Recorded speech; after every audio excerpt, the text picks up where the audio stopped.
함께 신앙 고백하시로 오늘의 예배를 시작하도록 하겠습니다. 함께 고백합니다. 나는 전능하신 하나님 천지의 창조주를 믿습니다. 나는 그의 유일하신 아들 우리 주 예수 그리스도를 믿습니다. 그는 성령으로 잉태되어 동정녀 마리아에게서 나시고 본디오 빌라도에게 고난을 받아 십자가에 못 박혀 죽으시고 장사된 지 사흘 만에 죽은 자 가운데서 다시 살아나셨으며 하늘에 오르시어 전능하신 아버지 하나님 우편에 앉아 계시다가 거기로부터 살아있는 자와 죽은 자를 심판하러 오십니다. 나는 성령을 믿으며 거룩한 공교회와 성도의 교제와 죄를 용서받는 것과 몸의 부활과 영생을 믿습니다. 아멘 아멘. 이제 함께 찬양합니다.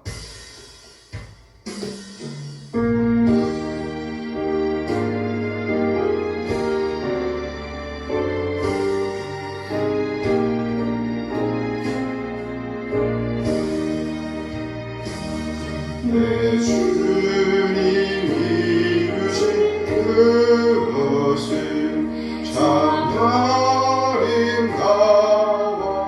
아름다워라.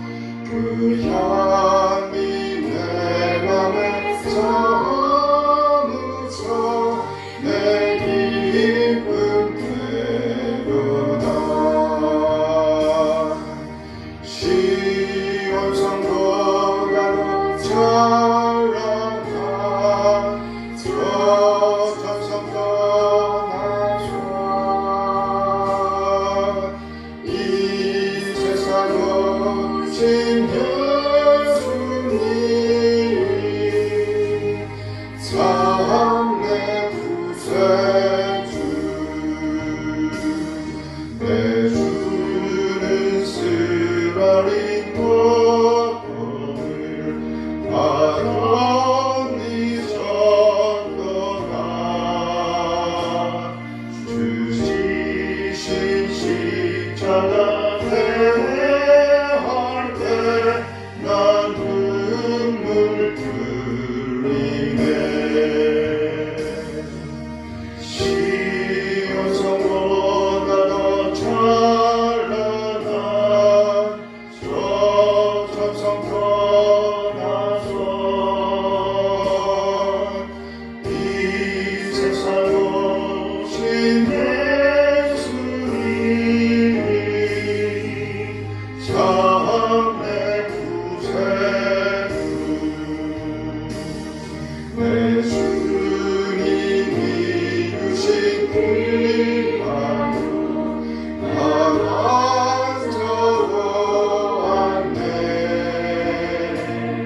내 발이 죄악에 빠질 때 주 나를 부르네.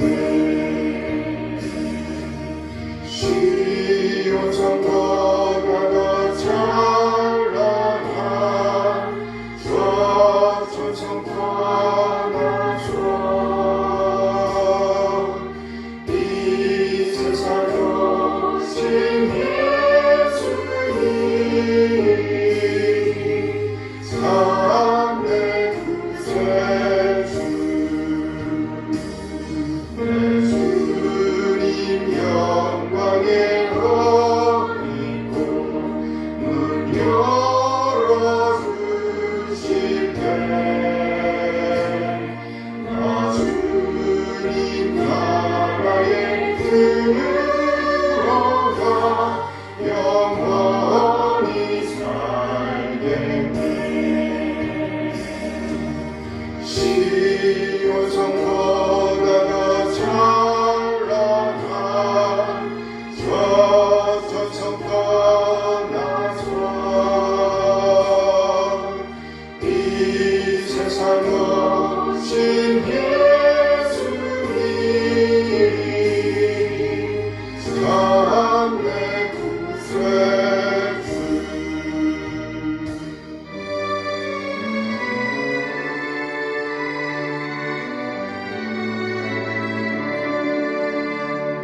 샤론의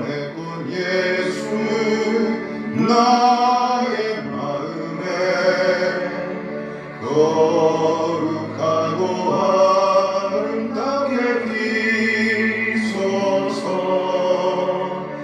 내 생명이 참 사랑이 향기로 간 데마다 풍겨나게 하소서. 예수 샬롬의 것 나의 마음의 사랑으로 비소서. 샬롬의 군 예수 이 세상에서 어느 곳과 비교할 수 있으랴. 나의 삶의 한결같은 은혜와 사랑으로 가득하게 하소서. 예수 샬롬의 것 나의 마음의 사랑으로 비소서. 샬롬의 군 예수 모든 질병을 한이 없는 능력으로 고치사 고통하며 의심하는 자에게 크신 힘과 소망 내려주소서. 예수 샬롬의 것 나의 마음의 사랑으로 비소서. 샬롬의 군 예수 기리소서. 주의 영광이 땅 위에 가득해 소란하니 주님 앞에 엎드려 경배하며 영광 돌릴 때까지. 예수 샬롬의 것 나의 마음의 사랑으로 비소서. 아멘 아멘. 네, 오늘은요 통치자의 본이 되실 왕이라는 제목으로 말씀을 나누도록 하겠습니다. 통치자의 본이 되실 왕. 네. 미가 5장 1절에서 6절까지의 말씀입니다. 미가 5장 1절 딸 군대여 너는 때를 모을지어다. 그들이 우리를 애워쌌으니 막대기로 이스라엘 재판자의 뺨을 치리로다. 베들레헴 에브라다야 너는 유다 족속 중에 작을지라도 이스라엘을 다스릴 자가 네게서 내게로 나올 것이라. 그의 근본은 상고에 영원에 있느니라. 그러므로 여인이 해산하기까지 그들을 붙여 두시겠고 그 후에는 그의 형제 가운데에 남은 자가 이스라엘 자손에게로 돌아오리니 그가 여호와의 능력과 그의 하나님 여호와의 이름에 위엄을 의지하고 서서 목축하니 그들이 거주할 것이라. 이제 그가 창대하여 땅 끝까지 미치리라. 이 사람은 평강이 될 것이라. 아수르 사람이 우리 땅에 들어와서 우리 궁들을 밟을 때에는 우리가 7 목자와 8 군왕을 일으켜 그를 치리니 그들의 칼로 아수르 땅을 황폐하게 하며 니므롯 땅 어귀를 황폐하게 하리라. 아수르 사람이 우리 땅에 들어와서 우리 지경을 밟을 때에는 그가 우리를 그에게서 건져내리라. 아멘 아멘. 오늘 본문을 통해서 우리는 다스림의 본이 되실 왕을 만나게 됩니다. 미가 5장 2절 말씀입니다. 베들레헴 에브라다야, 넌 유다 족속 중에 작을지라도 이스라엘을 다스릴 자가 네게서 내게로 나올 것이라. 그의 근본은 상고에 영원에 있느니라. 본문은 말하길 이스라엘 다스릴 자가 나올 것이라고 예언하고 있습니다. 다스릴 자, 곧 왕이 나오실 것이라는 말입니다. 미가 5장 2절, 이스라엘 다스릴 자가 네게서 내게로 나올 것이라. 다스릴 자, 곧 왕이 나오실 것이라는 말이에요. 이어서 그 왕이 어떻게 다스릴 것인지에 대해서 말씀하십니다. 이는 곧 우리가 따라야 할 본이라고 할 수 있습니다. 그래요. 우리 모두 이 세상을 살아가면서 어디에선가 누군가를 다스리거나 또는 교류하는 오늘을 살아내고 있습니다. 이때 그분이 우리가 따라야 할 본이라는 말입니다. 미가 5장 4절 말씀입니다. 그가 여호와의 능력과 그의 하나님 여호와의 이름의 위엄을 의지하고 서서 목축하니 그들이 거주할 것이라. 이제 그가 창대하여 땅 끝까지 미치리라. 첫째, 그 왕은 여호와의 능력을 의지한다고 말씀합니다. 여호와의 능력을 의지한다. 자신의 힘으로 일하지 않는다는 말이죠. 둘째, 그 왕은요, 여호와의 이름의 위엄을 의지한답니다. 셋째, 그 왕은 서서 목축을 하신답니다. 있어야 할 자리에 서신다는 말이죠. 앉아서 다스리던 왕들과 달리 그 왕은 일어서서 삶의 현장으로 나아갑니다. 삶의 현장으로 나아가 함께 계신다는 말씀이 아니는지. 그리고 나아가 넷째, 평강이 되신다고 말씀하고 있습니다. 미가 5장 5절 말씀입니다. 이 사람은 평강이 될 것이라. 아수르 사람이 우리 땅에 들어와서 우리 궁들을 밟을 때에는 우리가 7 목자와 8 군왕을 일으켜 그를 치리니 그 왕은 우리의 평강이 되실 것이랍니다. 이렇게 그 왕은 이 세상 왕을 초월하는 삶을 살아내실 것이며 나아가 이 땅에 남아있는 우리의 본이 되실 것입니다. 무슨 말인가요? 새로운 시작을 허락하실 것이라는 의미입니다. 아수르 사람이 우리 땅에 들어와서 우리 궁들을 밟을 때에는 우리가 7 목자와 8 군왕을 일으켜 그를 치리니 여기 7이라는 수는요, 온전함, 완전함을 의미합니다. 곧 하나님의 완전한 계획을 나타내는 숫자입니다. 여기에 비하여 8이라는 수는요, 새로운 시작, 새로움을 의미합니다. 곧 부활과 관련된 숫자로 볼 수가 있다는 말이에요. 그런데 더욱 놀라운 것은요, 이렇게 7 목자를 일으키고 8 군왕을 세우는 일을 행하는 주체가 우리라는 말이에요. 무슨 말인가요? 이제 하나님과의 완전한 교통이 이루어지고 있음을 보여주는 것입니다. 그러니까 시온에서부터 시작된 하나님의 율법이 우리의 삶의 현장, 곧 예루살렘에서 정치, 사회, 문화의 현장, 우리 삶의 현장에서 가감없이 실현되는 그림을 보여주고 있는 것입니다.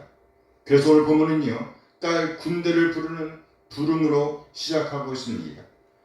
하나님의 뜻, 하나님의 율법이 펼쳐지는 현장을 언급하면서 시작하고 있다는 말로 받을 수가 있는 것입니다. 미가 5장 1절 말씀입니다. 딸 군대여, 너는 때를 모을지어다. 그들이 우리를 애워쌌으니 막대기로 이스라엘 재판자의 뺨을 치리로다. 여기 딸 군대란 예루살렘을 가리키는 표현으로 이해할 수가 있습니다. 곧 시온에서 비롯된 하나님의 율법이 이루어져야 할 현장이라는 말이죠. 그런데 이스라엘 재판자가 적들에 의해 뺨을 맞고 있습니다.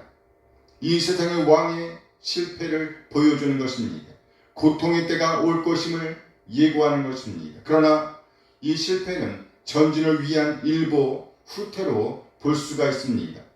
그래요. 인간은 인간의 한계로 인해서 질 수가 있습니다. 물러설 수가 있습니다. 패할 수가 있습니다. 때로는 실패할 수가 있습니다. 결국 고통의 현장으로 내몰릴 수가 있습니다. 오늘 보면요, 그런 현실을 반영하고 있습니다. 아주 낮을 대로 낮아지는 현실을 반영하는 것입니다. 그런데 그 절망적인 상황에서 선지자는 자신의 선포를 이어갑니다. 미가 5장 2절 말씀이에요. 베들레헴 에브라다야, 넌 유다 족속 중에 작을지라도 이스라엘을 다스릴 자가 네게서 내게로 나올 것이라. 그의 근본은 상고의 영원에 있느니라. 베들레헴, 이 지역은 베냐민 지파에게 주어진 땅입니다. 베냐민 지파에서 첫 번째 왕이 세워졌잖아요. 누구죠? 사울. 그래요, 사울. 그는 자신을 가리켜서 작은 지파 출신이라고 했습니다. 겉으로 볼 때 그는 키도 크고 준수한 젊은이였습니다. 그럼에도 불구하고 그는 자신을 가리켜서 작은 지파 출신이라고 말했습니다. 사무엘상 9장 21절 말씀입니다. 사울이 대답하여 이르되 나는 이스라엘 지파의 가장 작은 지파 베냐민 사람이 아니니까 또 나의 가족은 베냐민 지파 모든 가족 중에 가장 미약하지 아니하니까 당신이 어찌하여 내게 이같이 말씀하시니까 하니.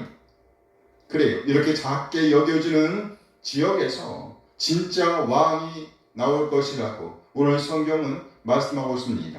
딱 사울의 경우와 겹치는 부분이 있습니다. 이렇게 시온에서 나온 율법이 이 왕에 의해서 정치와 사회, 문화의 현장인 예루살렘에서 절정을 이루게 될 것임을 오늘 성경은 보여주고 있습니다. 그래요, 미가 4장 마지막 부분에서 시온 곧 하나님의 백성을 회복시키시고 그 통치를 확립하시겠다고 하셨습니다. 미가 4장 13절 말씀입니다. 딸 시온이여 일어나서 칠지어다. 내가 네 뿔을 무쇠 같게 하며 네 굽을 놋 같게 하리니 네가 여러 백성을 쳐서 깨뜨릴 것이라. 네가 그들의 탈취물을 구별하여 여호와께 드리며 그들의 재물을 온 땅에 주께 돌리리라. 시온에서 나오는 율법의 강력한 힘을 보여주고 있습니다. 그리고 이제 딸 시온 곧 예루살렘에 슬퍼하는 모습이 등장하고 있습니다. 미가 5장 1절 말씀 다시 봅니다. 딸 군대여 너는 때를 모을지어다. 그들이 우리를 애워쌌으니 막대기로 이스라엘 재판자의 뺨을 치리로다. 여기 딸 군대라는 표현은요 조금 낯선 표현입니다. 군대라고 하면 우리는 쉽게 남성을 떠올릴 수밖에 없습니다. 그런데 딸이라는 여성 호칭이 붙어 있습니다. 고대 근동의 표현법에서 보면 도시나 국가는 여성으로 의화한다고 합니다. 그리고 여기서 딸이라는 표현은 예루살렘을 가리킨다고 합니다. 그런데 그 지역이 이제 에워싸일 것이라고 말합니다. 그래요, 하나님의 계획을 보여주시되 시온의 회복을 보여주시고 그리고 이어서 예루살렘의 현실적 고난을 보여줍니다. 그리고 나아가 현실적 고난을 통과하면서 구체적으로 회복되고야 말 것임을 서술하고 있습니다. 무슨 말인가요? 그 왕이 오셔서 본래 왕의 목적을 성취하실 것이라는 말입니다. 미가 5장 4절 말씀입니다. 그가 여호와의 능력과 그의 하나님 여호와의 이름의 위엄을 의지하고 서서 목축하니 그들이 거주할 것이라. 이제 그가 창다하여 땅 끝까지 미치리라. 세상 왕과는 완전히 다른 왕이 오실 것이라고 말씀합니다. 여호와의 능력을 의지할 왕, 하나님 여호와의 이름의 위엄을 의지할 왕, 나아가 서서 목축할 왕이 오실 것이랍니다. 그야말로 이제 예루살렘이 메시아 왕국 곧 시온에서 비롯된 율법의 성취를 보여주는 현장, 메시아 왕국이 될 것이라는 선언이 있는 것입니다. 완벽하게, 온전하게 하나님의 율법이 성취되는 메시아 왕국의 현장이 될 예루살렘. 그런데 우리는요 이미 이 메시아가 누구인지 압니다.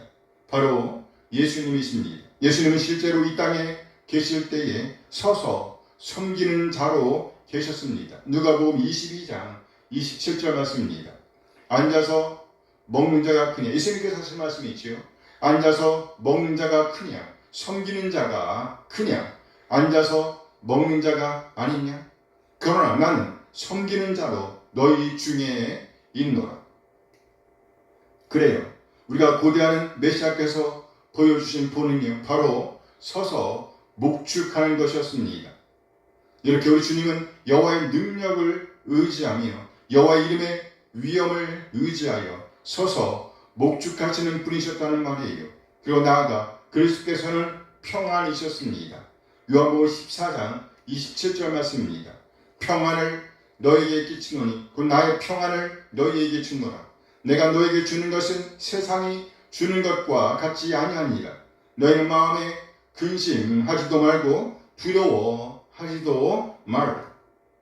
평안을 너희에게 끼치노니 곧 나의 평안을 너희에게 주노라.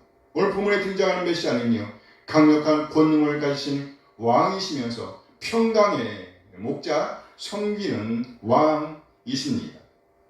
누가복음과 요한복음은요, 이 예언이 예수 그리스도 안에서 이렇게 어떻게 완전하게 성취되었는지를 보여줍니다. 그 메시아의 권위와 사랑, 능력과 평강이 조화를 이루는 통치임을 깨닫게 합니다.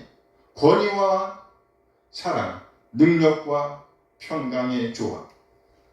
그래요. 본문에 표현되어 있는 메시아는요, 세상의 모든 통치자들이 따라야 할 원형임을 보여줍니다.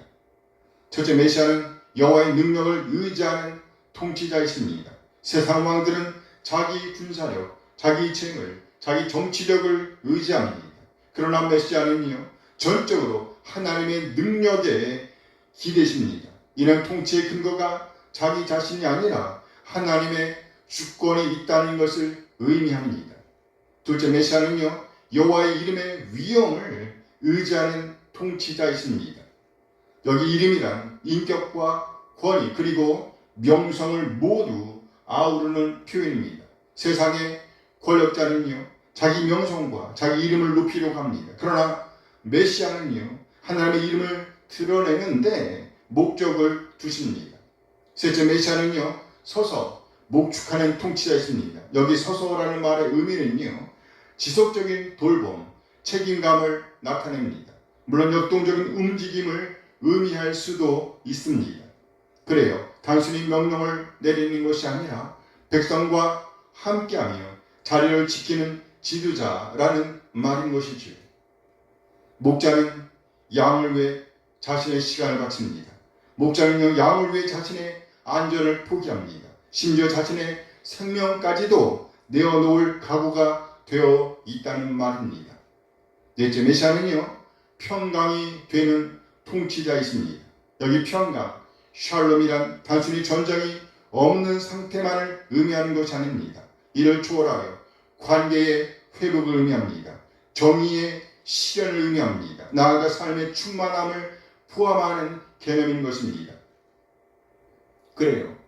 메시아의 통치는 억압과 불안의 종식을 넘어서 하나님과의 온전한 화목을 이루는 데까지 아우르는 통치입니다. 따라서 본문은 단지 미래의 왕 이야기가 아니라 모든 통치자와 지도자가 어떤 마음과 어떤 방식으로 다스려야 하는지를 보여주는 하나님의 모범, 하나님의 선언문이라 할 수 있습니다. 그리고 신약으로 오면 우리를 가리켜서 왕같은 제사장이라고 표현하고 있습니다. 베드로전서 2장 9절 말씀입니다. 그러나 너희는 택하신 족속이요 왕같은 제사장들이요 거룩한 나라요 그의 소유가 된 백성이니 이는 너희를 어두운 데서 불러내어 그의 기이한 빛에 들어가게 하신 이에 아름다운 덕을 선포하게 하려 하십니다. 왕같은 제사장, 이제 예수님을 구세주와 주님을 믿고 있는 우리가 삶의 현장에서 살아내야 할 하나님의 꿈은 하나님의 이름의 위엄을 드러내고 하나님의 능력을 의지하는 현장을 만들어내는 것입니다. 그리고 이와 같은 삶은 구체적인 섬김으로 드러나야 합니다. 곧 서서 목축하는 삶입니다.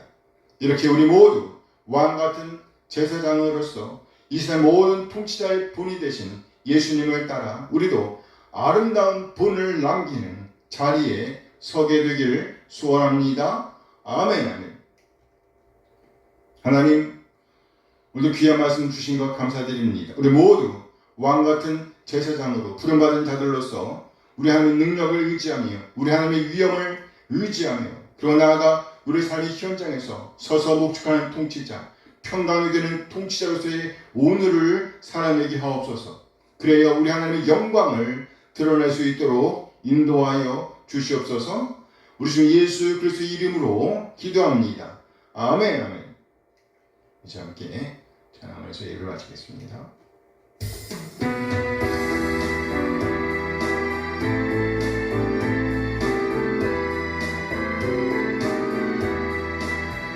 주를 경배하리, 나 경배하리, 주를 찬양하리라. 주를 경배하리, 나 경배하리, 주를 찬양하리라. 영화로운 주 이름을 모두 찬양드리옵니다. 정성 다하여 주 찬양하리, 주여 기뻐 받아주소서. 주를 경배하리, 나 경배하리, 주를 찬양하리라. 주를 경배하리, 나 경배하리, 주를 찬양하리라. 영화로운 주 이름을 모두 찬양드리옵니다. 정성 다하여 주 찬양하리, 주여 기뻐 받아주소서. 영화로운 주 이름을 모두 찬양드리옵니다. 정성 다하여 주 찬양하리, 주여 기뻐 받아주소서. 아멘. 아멘. 이제는 우리 주 예수 그리스도의 은혜와 하나님의 극진하게 사랑하심과 성령 하나님의 교통하심이 이제 받은 말씀에 응답하여 우리의 왕이신 예수 그리스도의 본을 따르는 자로서의 오늘을 살아내려 다짐하는 우리 모든 지체들에게 늘 함께 하시길 축원하옵나이다. 아멘. 아멘.